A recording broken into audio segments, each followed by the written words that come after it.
Will you be getting another check from the state in the mail or directly deposited into your bank account? At least there's talk about that happening because of inflation, because of continued high prices of gas and everything else.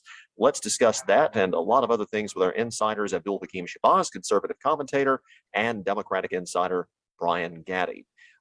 Abdul, we'll start with you. What is being talked about specifically at the State House, whether it's the governor? We know that the Democrats have called for another automatic tax refund to go to every Hoosier taxpayer.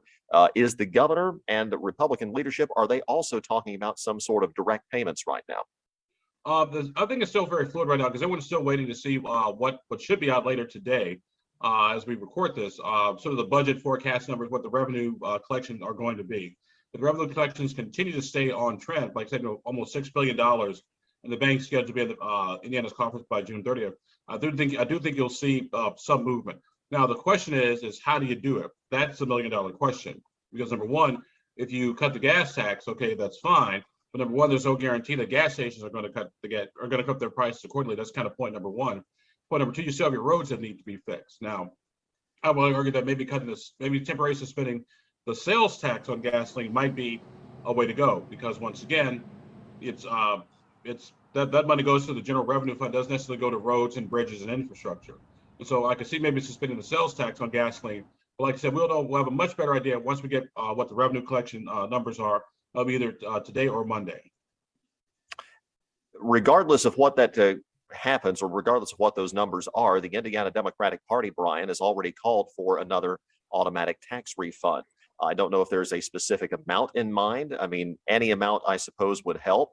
But really, the last automatic tax refund was $125 for some people. That's one tank of gas, depending on what they drive. How much do you think are we talking about? How much would help? And why are Democrats already calling for that even before those budget numbers come out? I don't know exactly what the final number will be, Ray, but we do know that Hoosiers are hurting right now financially. Many of us Hoosiers, all of us, are dealing with these high gas prices at historic levels. I mean, I don't know if we've ever seen gas prices this high. I just saw a gas station near Keystone Crossing that had $4.89 for a regular tank of gas, a gallon. That is getting up there. So I mean, I know it could be worse. We could be $6 out there in California, but we're getting pretty close to $5. So I don't know what the final amount will be. All I know is that Hoosiers are hurting, and we need to step up and try to provide some type of relief for them. How much that'll be, I don't know exactly, but all I know is we do need to provide some type of relief for Hoosiers.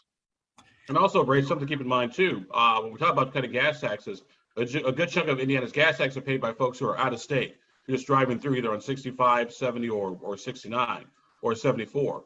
And so one thing the governor was specific about was making sure there's targeted tax relief, for Hoosiers specifically, not necessarily folks who are passing through.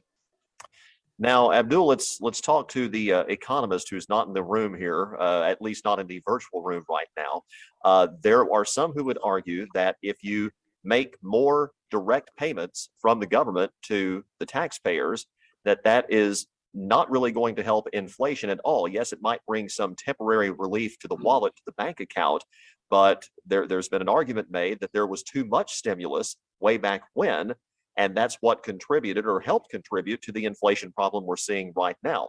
Are Republicans thinking along those lines when the idea of direct payments is being tossed about?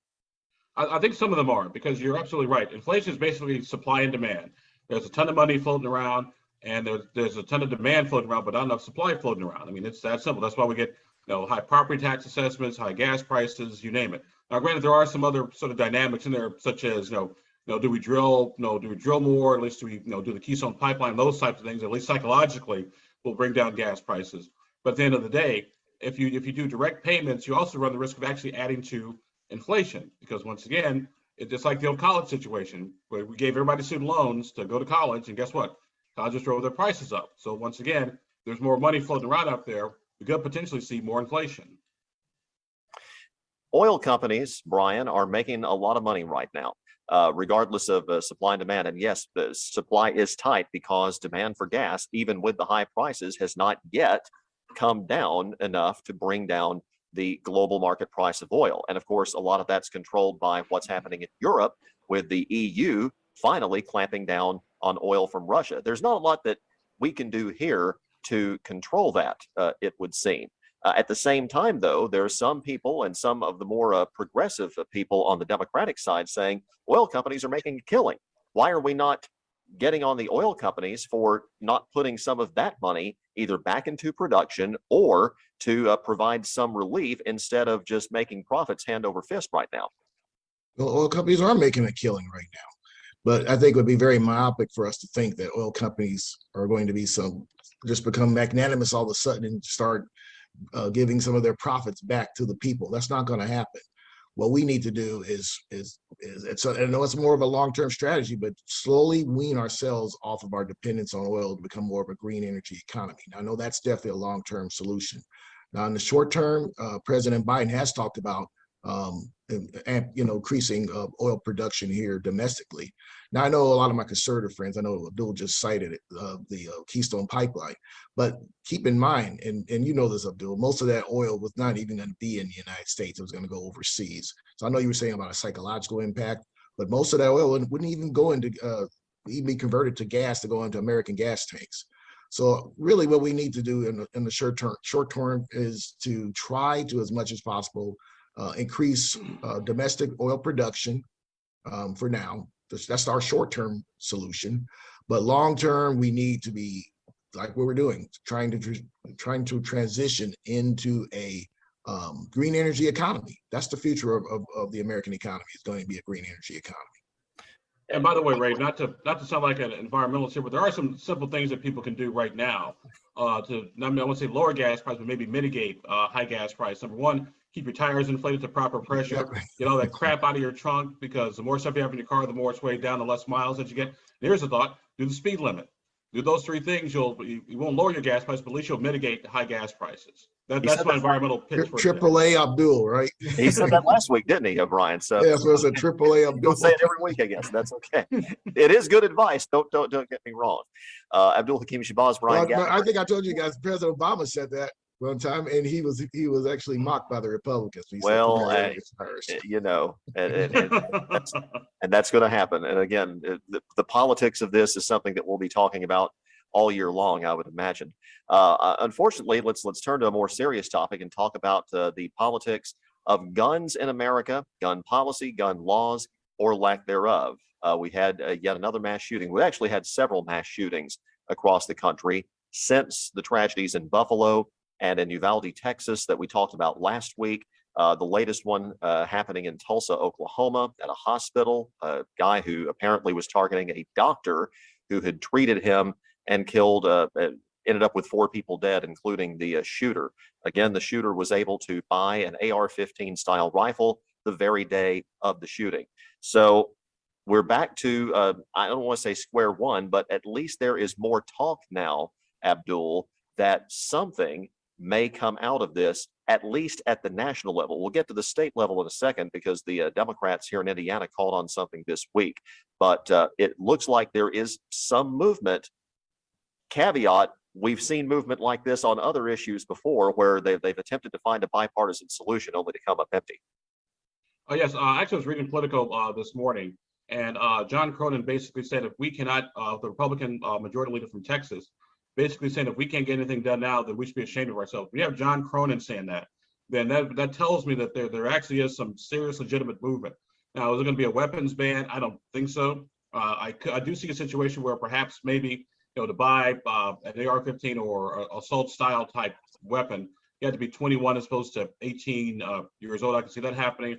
I can see funding going for schools and to increase public safety and that whole thing. And something we actually did back in Illinois back in the late 90s, but after Columbine, when I worked for the Illinois Attorney General, we created what was called a school violence tip line, where it was an anonymous 800 number that people could call in, report weapons, report danger, and not have to worry about necessarily retaliation. So there are lots of things that can be done absent of an outright ban, which I don't think necessarily you can do right now with the Supreme Court as it is right now. There's also talk of expanding red flag laws, maybe taking those national. We have a red flag law here in Indiana, although, as we know from experience, sadly, from the FedEx shooting, it's not a perfect law. as far as keeping guns out of the hands of dangerous people.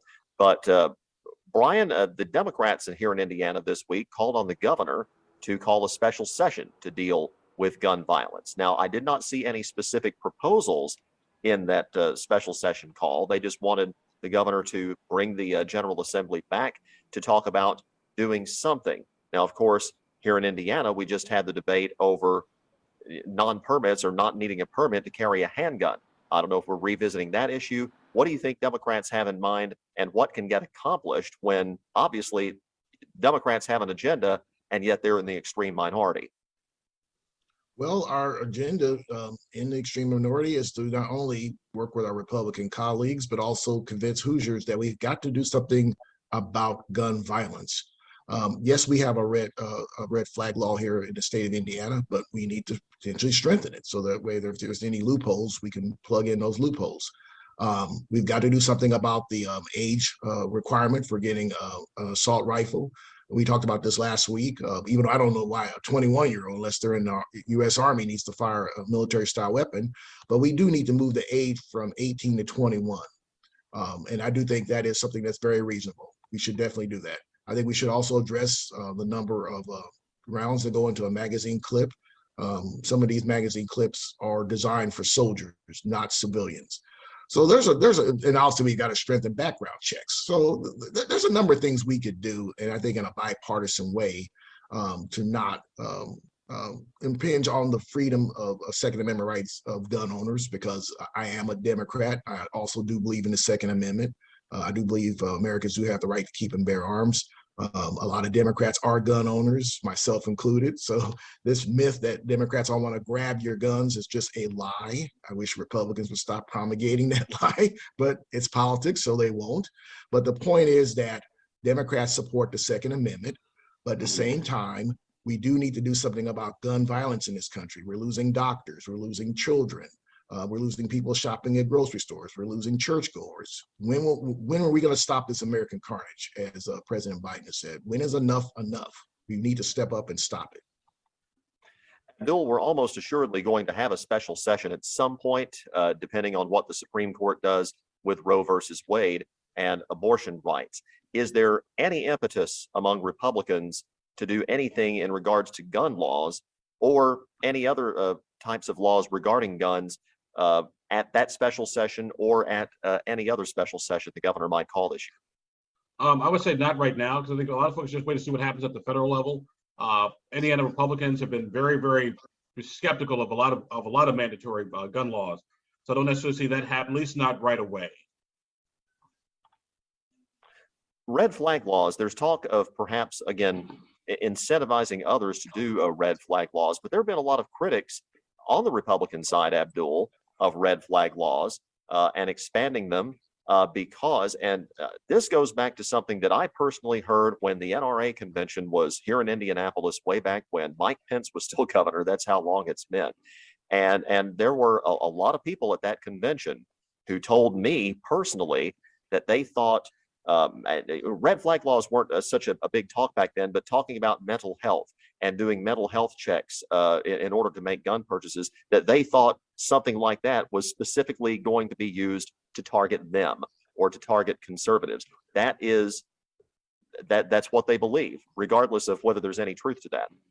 Yeah, and I see their point, because the question is, if you do the red flag laws and do the mental health screening, how do you determine whether someone has a mental health issue? It has to be sort of a certified evaluation with a psychiatrist, another second opinion, or do you have a situation where someone feels threatened because someone made a threat of, say, domestic violence, but there's been no arrest? So I can see sort of their point and sort of the procedural mechanics of this, but I don't think anybody is out to get anyone per se. That's just blatant paranoia that tends to runs through lots of organizations.